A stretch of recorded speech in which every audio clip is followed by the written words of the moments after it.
di Fiese Veneto a neanche un mese da Fiera Cavalli, appuntamento importantissimo per l'equitazione non soltanto del Veneto, ma anche per quella italiana e per quella, vorrei dire, europea e mondiale.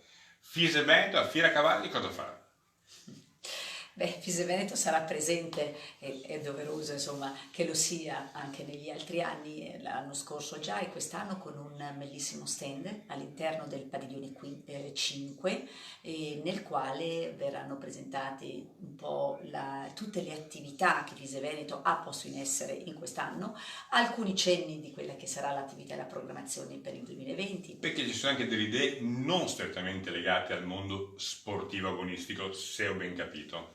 Sì, certo, perché accanto all'attività sportiva, che voglio dire ovviamente è il fondamento della nostra attività e del servizio che intendiamo dare, vogliamo un po' allargare questo aspetto legato al cavallo anche nel sociale, e per sociale intendo a 360 gradi anche aspetti di carattere insomma sanitario, culturale, ludico, non classici. Per cui abbiamo, è già da qualche mese che ci stiamo lavorando, posto in essere dei contatti con degli organismi che rappresentano bene insomma il sociale, e abbiamo creato delle sinergie, le ufficializzeremo, le presenteremo in fiera, però sono dei grandi progetti in cui io credo moltissimo ed è necessario che proprio tutto lo sport equestre resti collegato e connesso con questi aspetti che riguardano la società in generale. Tra l'altro a Fiera Cavalli ci saranno anche le finali, la fase finale, l'ultima tappa di diversi circuiti che si sono sviluppati lungo tutto il 2019. Sì, certo, perché l'appuntamento in Fiera Cavalli alla fine, diciamo, è l'appuntamento più atteso, perché Fiera Cavalli oramai, insomma, voglio dire, è una cosa leggendaria, per cui è ambitissimo andare.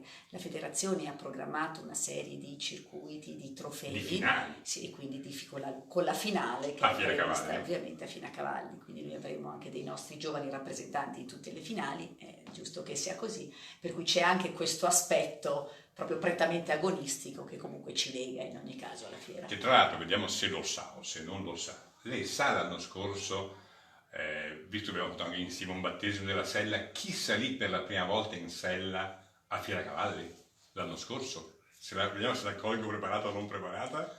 No, ma mi viene da dire... Uno famoso. Lei? No. Io già ci fui, non sono famoso. No, si so. salì per la prima volta il vicepresidente del Consiglio Matteo Salvini. Non era mai salito su un cavallo.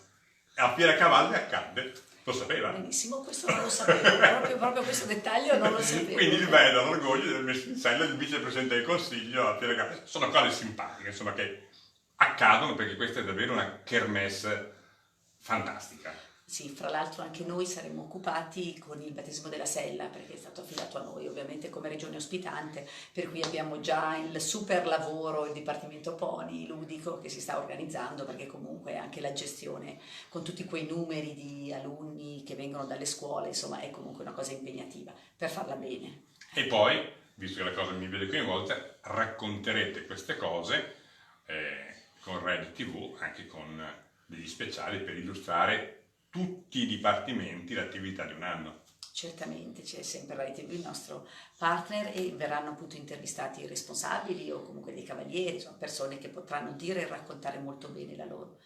E poi ci sarai tu. Io certo, felice di non esserci. di meno, ecco, importante col tuo grande servizio. Presidente, buon lavoro, anche perché so che deve avere una presidente attivissima che ne pensa più di quanti riesce a fare, credo, perché è talmente vulcanica che... Diciamo che mi do molto da fare, lo faccio veramente con grande passione, per cui non mi pesa per niente, anzi. Buon lavoro. Grazie.